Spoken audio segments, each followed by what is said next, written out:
고린도전서 11장 17절에서 34절까지 말씀입니다.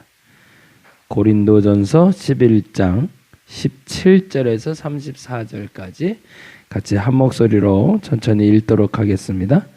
내가 명하는 이 일에 너희를 칭찬하지 아니하나니 이는 너희의 모임이 유익이 못되고 도리어 해로움이라.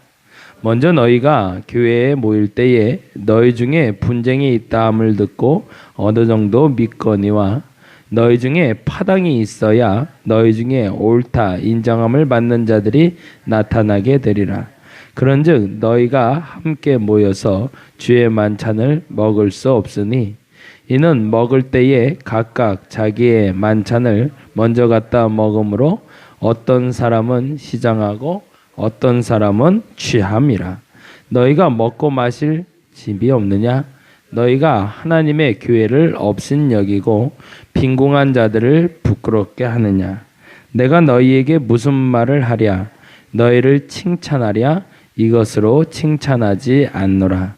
내가 너희에게 전한 것은 주께 받은 것이니 곧 주 예수께서 잡히시던 밤에 떡을 가지사 축사하시고 떼어 이르시되 이것은 너희를 위하는 내 몸이니 이것을 행하여 나를 기념하라 하시고 식후에 또한 그와 같이 잔을 가지시고 이르시되 이 잔은 내 피로 세운 새 언약이니 이것을 행하여 마실 때마다 나를 기념하라 하셨으니 너희가 이 떡을 먹으며 이 잔을 마실 때마다 주의 죽으심을 그가 오실 때까지 전하는 것이니라.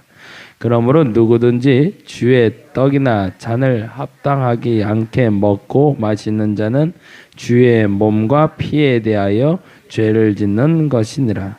사람이 자기를 살피고 그 후에야 이 떡을 먹고 이 잔을 마실지니 주의 몸을 분별하지 못하고 먹고 마시는 자는 자기의 죄를 먹고 마시는 것이니라. 그러므로 너희 중에 약한 자와 병든 자가 많고 잠자는 자도 적지 아니하니 우리가 우리를 살폈으면 판단을 받지 아니하려리와 우리가 판단을 받는 것은 주께 징계를 받는 것이니 이는 우리로 세상과 함께 정죄함을 받지 않게 하려 하심이라. 그런즉 내 형제들아 먹으러 모일 때에 서로 기다리라. 만일 누구든지 시장하거든 집에서 먹을지니 이는 너희의 모임이 판단받는 모임이 되지 않게 하려 함이라. 그 밖의 일들은 내가 언제든지 갈 때에 바로 잡으리라. 아멘. 이제 성찬이라고 얘기하고 있는 이야기를 17절에서 34절까지 이야기를 나누고 있는데요. 사실은 이제 이 모호한 기준이 생겼기 때문에 발생한 얘기였습니다. 당시의 성찬의 애찬과 성찬으로 구별이 됩니다.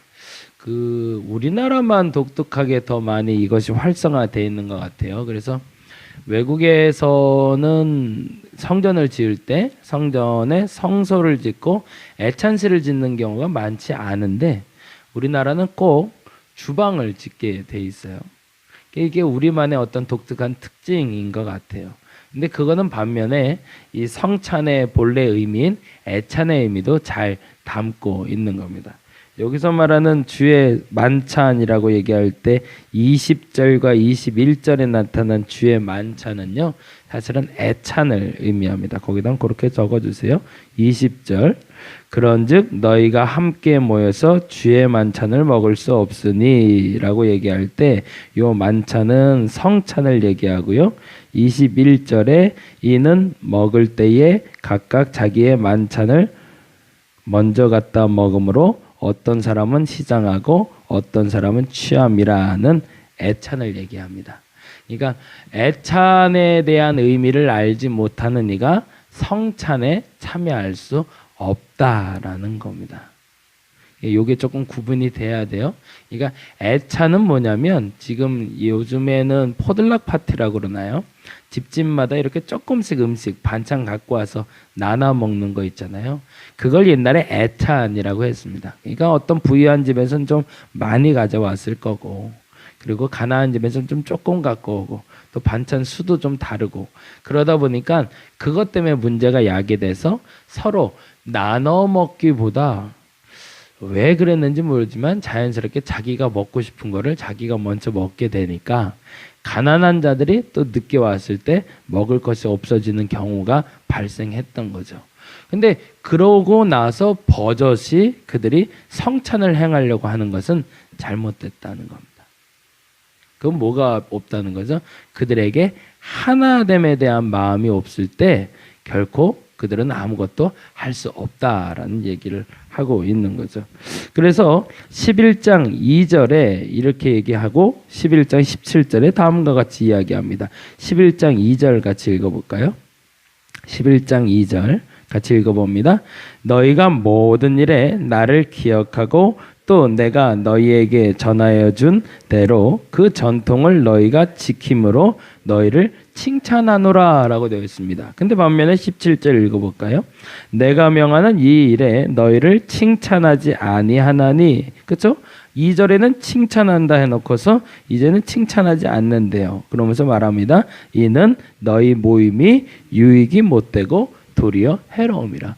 왜 그 한 장 내에서도 칭찬한다고 얘기했다가 칭찬하지 않는다고 얘기할까? 보다 정확히 표현하자면 칭찬하는 것은 그 전통대로 지키면서 알려준 걸 기억하고 있기 때문이었지만, 그러나 그것이 17절에 삶으로 들어오지 않았기 때문에 칭찬하지 않는다라고 말하고 있는 겁니다. 우리가 사실은 머릿속에 알고 있는 것, 그것을 담는 것은 하나님께 칭찬받아 마땅한 일입니다. 근데 안타깝지만 대부분의 그리스도인들이 아는 대로 살지 못한다는 거예요. 성찬의 규례가 개방성찬이라는 단어로 요새는 좀 바뀌었어요. 예전에는요, 세례받은 자, 18세 이상의 세례받은 자 중에 성인들, 근데 어느 날부터는 아동들도 성찬에 참여할 수 있게 했는데, 최근에는 법 조항이 많이들 바뀌어가고 있고, 감리교에서는 2015년 이후에 입법총회라는 총회를 통해서 개정이 된 법으로는 모든 사람에게 성찬을 베풀 수 있다라고 바뀌었습니다. 이유인즉슨 본래의 성찬의 뜻은 세례받고 입교한 사람들이 그리스도 안에서 하나됨을 목적으로 하는 것이 아니라 스스로 성경에 오늘 말하는 것처럼 예수 그리스도에 대한 죽으심을 기념하는 자리에 초대하는 것이기 때문입니다. 그리고 그 초대로 말미암아 하나됨을 목적으로 하기 때문에 성찬은 반드시 누군가 원하는 이들에게는 받을 수 있도록 열려져야 된다. 그래서 개방 성찬이라고 하고요. 저희 교회는 그래서 매주 성찬을 좀 하려고 애를 씁니다. 그래서 특별한 일이 없는 경우에는 매주 성찬을 집례하고 있는데, 그 약간 애찬의 형식과 성찬의 형식을 섞어서 하고 있어요. 지난번에도 말씀드렸고 우리 윤 권사님도 잘 아시는데, 그래서 이게 저희한테는 좀 특별한 의미가 있어요. 이게 보기에는 그냥 이렇게 나무 쪼가리 같고 허접해 보이긴 하지만 저한테는 굉장히 큰 의미가 있습니다. 목회는 그런 것 같아요. 목회는 그 어느 분이 그런 얘기를 했는데요, 이야기를 담는 것이라고 그러더라고요. 모든 상황에 하나님의 이야기를 담는 것. 이제 성소의 물건들이 귀한 이유는 그 삶이 담겨 있기 때문입니다. 요거는 오동나무인데요. 그리고 이거는 소나무입니다. 근데 요 의미가 굉장히 있는 것은 요거는 곡간문이고요. 곡간문이고 요거는 뒤주 뚜껑이에요. 260년 된 고택이 구미에 있는데, 그 고택에 오래된 문과 곡간과 뒤주가 있었는데 그게 너무 헐어서 요번에 좀 바꿨어요. 근데 바꾸다 보니까 나무가 너무 좋은데 어느 부분은 많이 상했지만 어느 부분은 좀 살아있는 게 있잖아요. 그래서 아까워서 뭘 만들까 고민하다 이것저것 만들기 시작하셨대요. 근데 그 중에 이 두 부분이 굉장히 의미가 있어서 제가 좀 부탁을 했어요. 특별한 의미가 있는 것은 요 뒤주하고 요 곡간이 있는 자리인데요. 이거는 안채에 있던 곡간하고 뒤주가 아니래요. 과거 이제 양반집에 가면 뒤주하고 곡간이 두 가지가 존재했는데, 첫째는 안채에 있는 뒤주하고 곡간이 있답니다. 그건 안 사람들이 먹는 거, 집안 사람들이 먹는 쌀을 보관하는 장소래요. 근데 또 하나가 있는데 사랑방에 보관하는 뒤주가 있대요. 그리고 사랑방에도 곡간이 따로 있었답니다. 부잣집 얘기죠, 부잣집. 그래서 항상 그 집에서 2가마에서 3가마씩은 항상 비치해 놓고 언제나 누구든지 와서 사랑채에 묵는 사람들에겐 그 곡간에서 뒤주에서 쌀을 꺼내서 밥을 해서 대접할 수 있도록 만든 곡간이랍니다. 거기에 있는 뒤주 뚜껑하고 거기 곡간 문이에요. 그러니까 이 문이 열리고 이 뒤주를 열어서 사람들에게 쌀을 공급하고 음식을 나눠줬던 자리인 거죠. 제 개인적으로 생각할 때 성찬의 가장 큰 의미를 담고 있는 게 이 부분이라고 생각을 합니다. 제일 먼저는 주의 언약을 기약하는 겁니다. 그분이 나를 위해서 돌아가셨고, 더 정확히는 이게 이렇게 표현이 되어 있는데요. 26절 한번 볼까요? 26절 말씀 같이 한번 읽어봅니다. 너희가 이 떡을 먹으며 이 잔을 마실 때마다 주의 죽으심을 그가 오실 때까지 전하는 것이라고 되어 있습니다. 성찬의 가장 큰 첫 번째 목적은 예수 그리스도의 보혈의 죽으심, 대속의 죽으심에 대한 기념입니다. 우리의 죄로 말미암아 돌아가셨다는 걸 기억하는 것이고, 더 중요한 것은 그가 다시 오실 것이라는 것을 기억하는 겁니다. 근데 사람들이 이거를 자꾸 망각한다는 거죠. 단지 그냥 그 죽으심에 대한 기념으로만, 그때 그 아름다운 추억, 그 고난의 추억, 아니요. 그 고난의 추억이 아니라 부활하셨고 살아나셨고 다시 오실 것까지도 믿는 것, 그게 성찬입니다. 그러면 그때까지 우리가 해야 될 일이 무엇이냐? 하나됨. 사랑채를 방문하는 사람도, 그 누구도 함께 음식을 나눠 먹을 수 있고 모두가 공평하게 구원받았다는 것을 기념하는 것, 그것이 바로 성찬의 의미입니다. 그리고 또 하나의 의미를 제가 담은 것이 있었는데 그게 바로 오감이라는 단어입니다. 여러분이 성찬을 생각할 때 잘 생각해 주시기 바랍니다. 첫째는 주의 죽으심과 재림, 두 번째는 하나됨, 모두가 하나됨. 그러니까 남녀노소 불문하고 성찬 때는 모두가 하나 될 수 있다. 그래서 저희도 성찬은 아이들도 다 참여하고 심지어 갓난쟁이까지 참여를 시킵니다. 왜냐하면 모두가 그리스도 안에서 하나니까.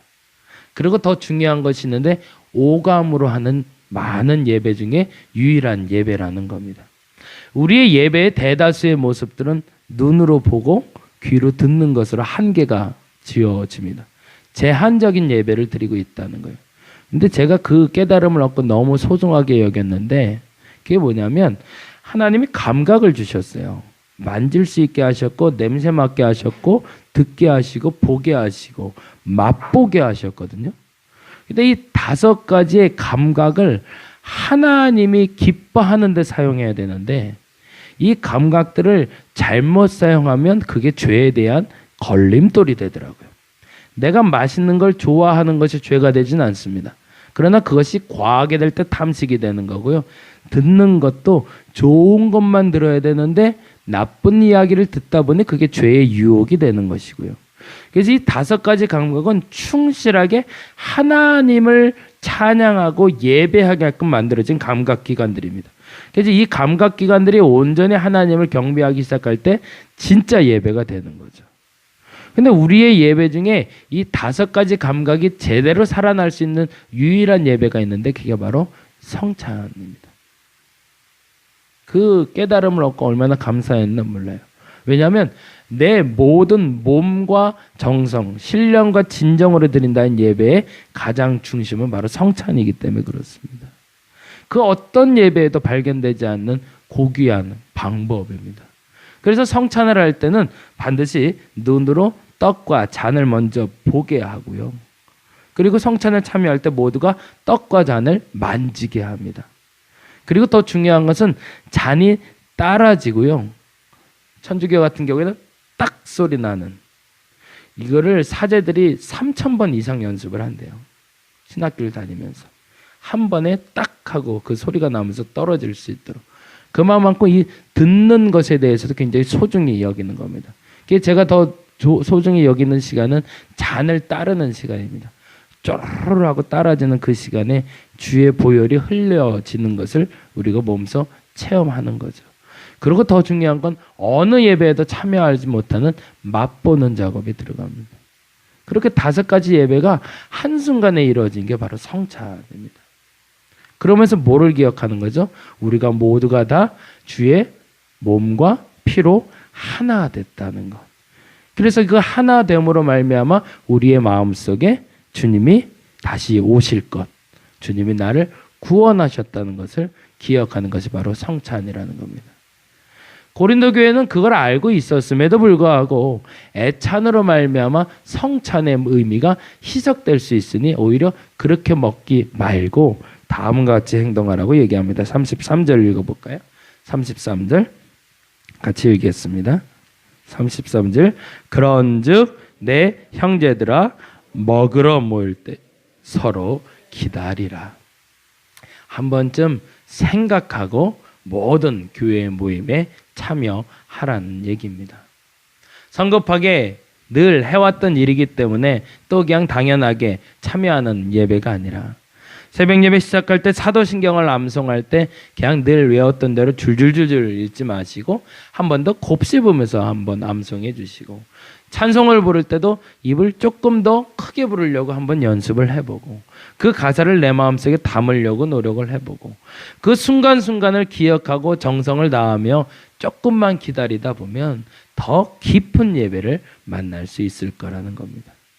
저와 여러분에게 주어진 시간 동에 주어지는 그 성찬의 의미를 다시 한번 반복할 수 있기를 간절히 바랍니다. 그럼 앞서 말씀드린 대로 저희 교회는 매주지만 혹여 이제 여러분의 교회 중에 성찬을 참여할 땐 오늘 말씀드린 얘기를 한번 되짚어서 생각하시고 성찬에 참여해 보시기 바랍니다. 첫째는 주의 죽으심, 그리고 그의 재림, 그리고 성찬은 하나됨의 목적이다. 그리고 더 중요한 것은 성찬은 우리의 5가지 감각을 깨워 하나님께 온전히 드려지는 예배가 된다. 그것을 온전히 기억해서 참된 예배, 그 예배를 드려가는 저와 여러분이 되기를 간절히 바랍니다. 기도하겠습니다. 예배의 본질적인 의미를 퇴색시켜가며 예배하는 경우가 너무 많습니다. 그래서 찬양하다 보면 감정만 격해지고 하나님은 멀리 계실 때가 있고, 기도한다고 묵상하다 보면 졸음이 쏟아져서 기도를 했는지 잤는지 망각할 때도 있습니다. 우리에게 오감을 주신 이유는 그 5가지 감각으로 하나님을 찬양하고 하나님의 언약을 기억하라는 것에 목적이 있습니다. 이제는 찬양할 때, 사도신경을 암송할 때, 성찬에 참여할 때 조금만 더 기다리며 생각하게 하여 주옵소서. 내 오감이 깨어지고 있는지, 내가 진짜 예배를 드리고 있는 것인지, 주의 재림과 주의 구원하심에 대해서 분명히 기억하고 있는지 다시 한번 점검하며 드리는 예배 되게 하시고, 그래서 그 예배의 가치를 높일 수 있는 내가 되게 하여 주옵소서. 오늘 이 시간도 오감을 깨워 주옵소서. 나의 감각을 깨워 주시고, 나의 입술을 깨워 주시고, 나의 보는 것과 듣는 것을 깨우시사 온전히 하나님께만 집중되게 하여 주시옵소서. 감사합니다. 고마우신 예수 그리스도의 이름으로 기도드렸습니다. 다 같이 기도하고 돌아가도록 하겠습니다.